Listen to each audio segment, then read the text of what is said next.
Hey, this is Stacy Meeks and Matt Harris. We're Average Joe BJJ, and we're going to show a technique today from the side mount. It's actually a very unique position. It's called the S side mount. It's a little different spin than what you would normally see from a side mount position. Okay, this position we're going to start out as opposed to a normal side mount. We're going to position our leg a little differently. We're going to create somewhat of an S pattern with our leg shape. And you can see how my leg is in this position. You may have to move angles so you can see a little bit better. Okay.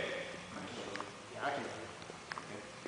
So what we're going to do is we're going to start from this position. You lose a little bit of pressure as opposed to a traditional side mount. Traditional side mount, of course, you have more pressure because you're able to transfer your weight on your opponent a little bit better. From this particular position with the leg placement, you have good control, but you don't have quite as much pressure. But what you lose in pressure, you make up for in control.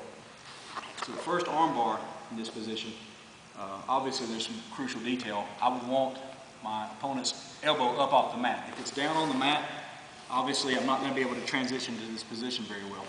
So if it's down, one way I would lift it up is by lifting with the arm and setting out into the Katsugatami position, pushing my pelvis forward, rotating around, and then falling into this position.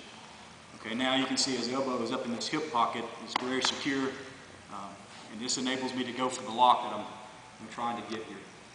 Okay, basically, it's very simple. From this position, once the elbow's up, I have good control of Matt. I'm going to bring my hand around his head, hook it in. Of course, without a gi, you're kind of limited on your angle here and the leverage that you have.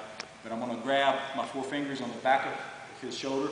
I'm going to press down with my elbow onto his jawline, which creates a lot of pain, a lot of pressure.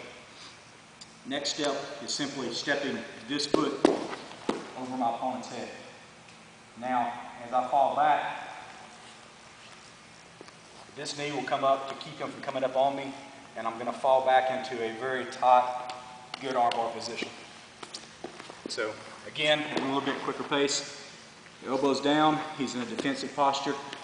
Okay, I'm going to grab Katsugatami position, face my hips down, using my hips to press his arm up. I'm not going to engage on arm-to-arm strength because then the stronger opponent will win. I'm using my whole body at this point to secure his arm.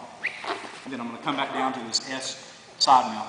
His elbow is now trapped in my hip pocket, and I have good control. Okay, if he moves around a little bit, you can see the control that I have. I lose a little bit of pressure, but I make up for it in the control factor. Okay, at this point, a couple of different things you can do.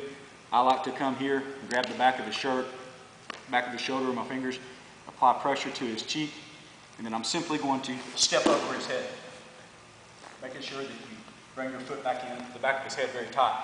This is what we refer to as a proposal stance, just like you're proposing to a lady. It's a very effective stance. Okay, but everything is tight here, and then as I fall to my butt, I'm not falling out away from him, I'm setting as close to him as possible. And this other leg is very important. I'm just simply rotating it up. Okay, it's coming up like this. Now I'm in the armbar position. It's a very quick technique. We're going to show it full speed. Okay.